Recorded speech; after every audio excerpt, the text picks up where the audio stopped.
Okay, hi everyone, good morning. So today's a new day. I'll be at my usual job search strategy and I'll do my reflections and I'll do some reading on John Maxwell. I finished that book, so I have to find a new book to share with you and to learn from, to grow from. So I was thinking about it, those messages, those stupid text messages that are being sent to me, they started on December 1st.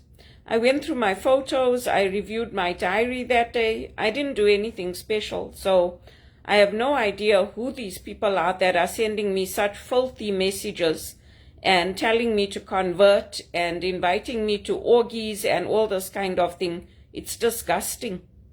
It's disgusting. I live a very quiet life. I work hard. I keep my head down. I keep my nose clean and I don't interfere with anyone. And to keep calling me nigger, it's insulting for me.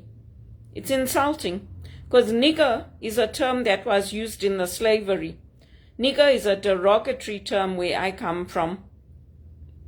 And even if you tell them to stop, those messages still come through. So now I'm blocking them and deleting them, and I'm going to keep posting them on social media. And I'm not the only one pushing back through social media. A lot of the recruitment companies, people are setting up fake companies under their names and they're contacting people for jobs. They're sending them photos, sex photos. They're sending them photos with penises sticking out. I've also received texts like that. And it's disgusting. Canada never used to be like this.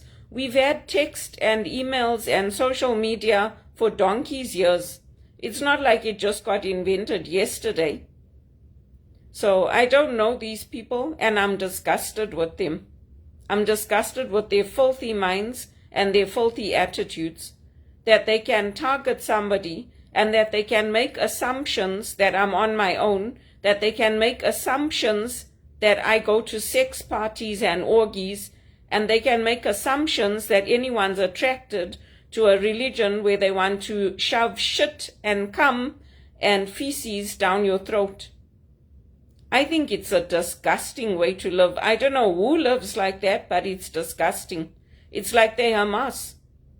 That's what people that join Hamas and that would do, take people and rape them and kill them and shove cum and shit and feces down their throats. And our family, my family that I was born into, don't associate with people like that. Even in the workplace, I stood up to it. I stood up to it when the black girls used to say, "Oh, you nigger." I used to say, "Don't say nigger to me." I said, "That's very derogatory to me. Don't call me nigger and don't call me names and don't call other people nigger in the office." I reported it. I reported it to the supervisors. I reported it because in my culture, it's insulting. It's insulting. And it's insulting to send text messages to a Christian woman who you can see is posting messages about praise and worship, about the Lord, about respecting other people's religions, and they don't even say sorry. They don't even say sorry. They don't apologize. It's ridiculous. I don't even know them. I don't know who they are. They could be criminals for all I know. Because sometimes when I call and I tell them to stop, I hear the police in the background. So they could be sitting in a prison for all I know. How do I know who they are? I don't know any of those numbers, and even if they put a name, I still don't know them. When I leave companies, I move on. The people that want to stay in touch with me, they stay in touch with me on LinkedIn or on Facebook. And there's very few of them. Even the people at TD, some of my former managers stay in touch with me. Some of my former colleagues, they stay in touch with me and they're very professional, they're very courteous with me. They don't send me messages like that saying that they want to shove shit and cum and feces down my throat and invite me to sex parties and tell me that they're going to send me a box of condoms and they're coming to my place to have a harem party. It's disgusting. It's disgusting. But do they think people look up to them? Do they think people admire them for sending text messages like that? Even Hamas, their own children, are going touring the United States and touring around the world, telling them that they don't support what Hamas stands for and what they do to people, how they take women and kidnap people and rape them, and even messages that they want to have sex with me in my backside until it bleeds. What an awful thing to do. You obviously have no respect for human rights and no respect for the value of life if you do that, in my opinion. What an awful message to send to somebody like me who's built up Canada, who's come into this country with nothing but the clothes on my back and has worked hard and has proven myself in this community. What an awful thing to do. It's awful. It's awful. That's what I say. It's disgusting. And why would you even follow me on social media, on Facebook, on X, on LinkedIn, if that's your mindset? Because people who follow me are people who want to grow. They're people who want to adapt to Canada. They're people who want to know how I went to university, what I did. They're people who want to know how I got to where I am in this country.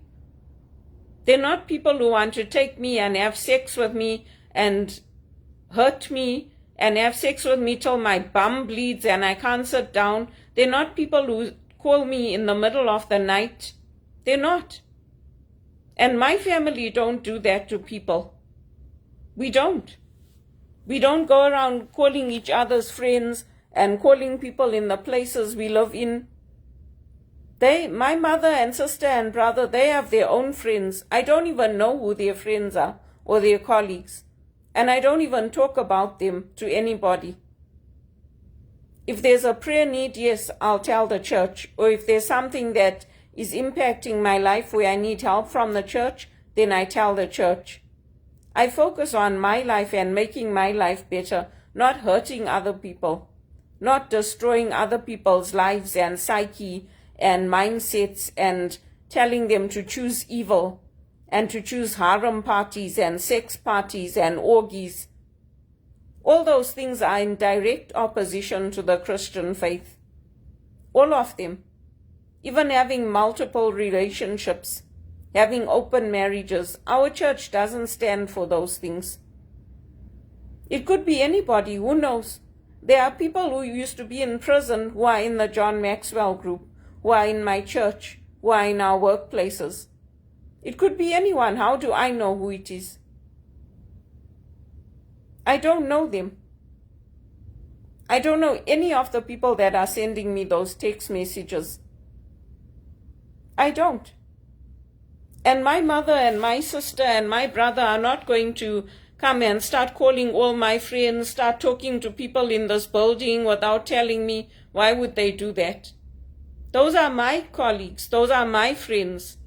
This community is my community. It's not my mother's community. My church is not my mother's church or my sister's church or any of my relatives. It's my church. I go there. I've been going to that church for a long time, since I came to Canada. It's not their church. They got their own churches where they live. Why would they come here and go around knocking on people's doors and talking to them, or start calling people that I worked with or people that I took here to do my practicum for my massage, essential oil mixing and massage? Why would they contact them without telling me? It's inappropriate. I don't get my mother's colleagues and friends and all that. I don't get their numbers and start talking to them and not tell her. Why would they do that to me? I'm not a child. I'm not a child that people need to do that and keep in touch with my friends and my colleagues and my workplaces without even discussing it with me. And that's what offended Officer Summers. That's what offended him. He's like, did your family talk to you about anything that's happening? I said, no, I don't know anything. So if you have a problem with me, take it up with the police. If you don't like my values, because I choose to be dedicated to the Lord and I choose to be single and I choose to keep good values and I choose to build up Canada, take it up with the police. Take it up. Go and report it and tell them we don't like the fact that she doesn't go to orgies and she doesn't want to convert to Islam and she doesn't want to have shit and cum and everything shoved down her throat and she doesn't want to have anal sex till her bum bleeds. Take it up. Take it up with them. Because your values are disgusting. Your values are disgusting. My mother and my sister and my brother don't come here to this condominium without telling me. They don't just come and use the amenities. They don't just come and talk to all my neighbors without consulting me. That's inappropriate. Would somebody like it if I did that to them? No, they wouldn't. They wouldn't. It's disgusting, all these messages that I get. What filthy-minded, evil people they are. And you know what? I'm glad it's the children of Hamas that are going around the United States and going around the world telling people how evil they are. To go and kidnap women and girls and to film it and to film the beheadings and to film them being raped and all that. I'm glad it's their own children, because if they don't do it, nobody else will do it. It's evil. It's evil. And even my relationships with Roger Federer and Bono and all these people, it's got nothing to do with them. I don't see why people should get upset if I have a relationship with Bono. I've been volunteering with Bono for a long time, and he's one of my favorite artists. I've been listening to his music from the time I was a little girl. So if he loves me, is that any skin off your nose? Does it hurt you that he loves me? I wish I could see Bono every time he had an event. I wish he could send me a ticket every time he had an event. Because I'm sick of it. I give them a lot of support. I give Roger Federer a lot of support. I give Rafa Nadal a lot of support. Andy Murray, Novak Djokovic, the tennis community.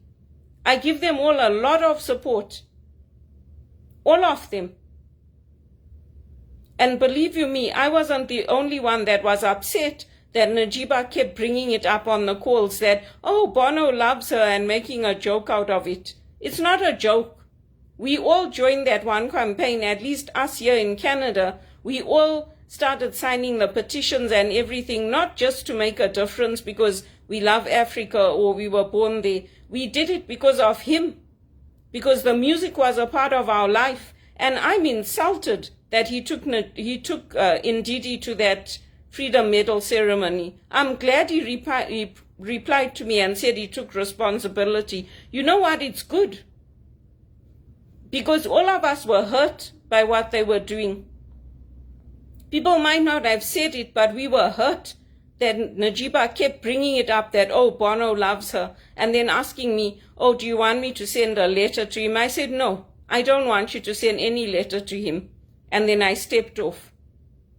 Bono also needs to think about what they're doing to us. It's a top-down strategy. It would never have been that way in the past. It's disgusting. Anybody who doesn't love Bono shouldn't be on that one campaign, as far as I'm concerned. That's why there's no accountability. That's why there's corruption in it. Because they don't have that love for him. And yeah, I do love him, so what are you going to do about it? You wish you could destroy that love, right? You wish you could destroy that love just the way you wish you could destroy my love for Roger Federer or Rafa Nadal or the tennis community. Because that would make you happy, to see me hurt, to see me like I am now without a job, to see me unemployed, to see me taken to the police station. That would make you happy. Or even to see me deported back to Zimbabwe. That would make you very happy, because why would you want somebody in Canada who meets with Jean Chrétien and gets invited to meetings with Jean Chrétien and Paul Martin? Why would you want somebody like that in the country? Because you want to destroy this country, that's why. And you want to destroy people like me who do good, who lift others up, who get support for others, whether they're in Zimbabwe or England, and whether they're in the Hindu community or the Christian community, you would rather see me gone because you don't like the fact that I'm doing good. I feel sorry for these people. I really do. And this UN, it's full of crap. They coordinate everything. They coordinate who gets taken into the best jobs. They coordinate who gets left to sit at home. It's a load of bullocks. And you know what? I don't have to like President Trump. I don't have to not like President Trump. But I respect him for what he's doing for the Americans. Because if we had somebody like President Trump here, this country would have turned around long ago. It's such a rich country. It's got so much mineral wealth. It's got farmers. It's got everything. And yet it's being run into the ground. Why? Because people who send text messages like that are the ones who get the support, and they shouldn't. I am sick and tired of it. And don't contact any of my family. My family is not interested in people who send text messages like that. It's got nothing to do with them. What a bunch of assholes. They should fuck themselves.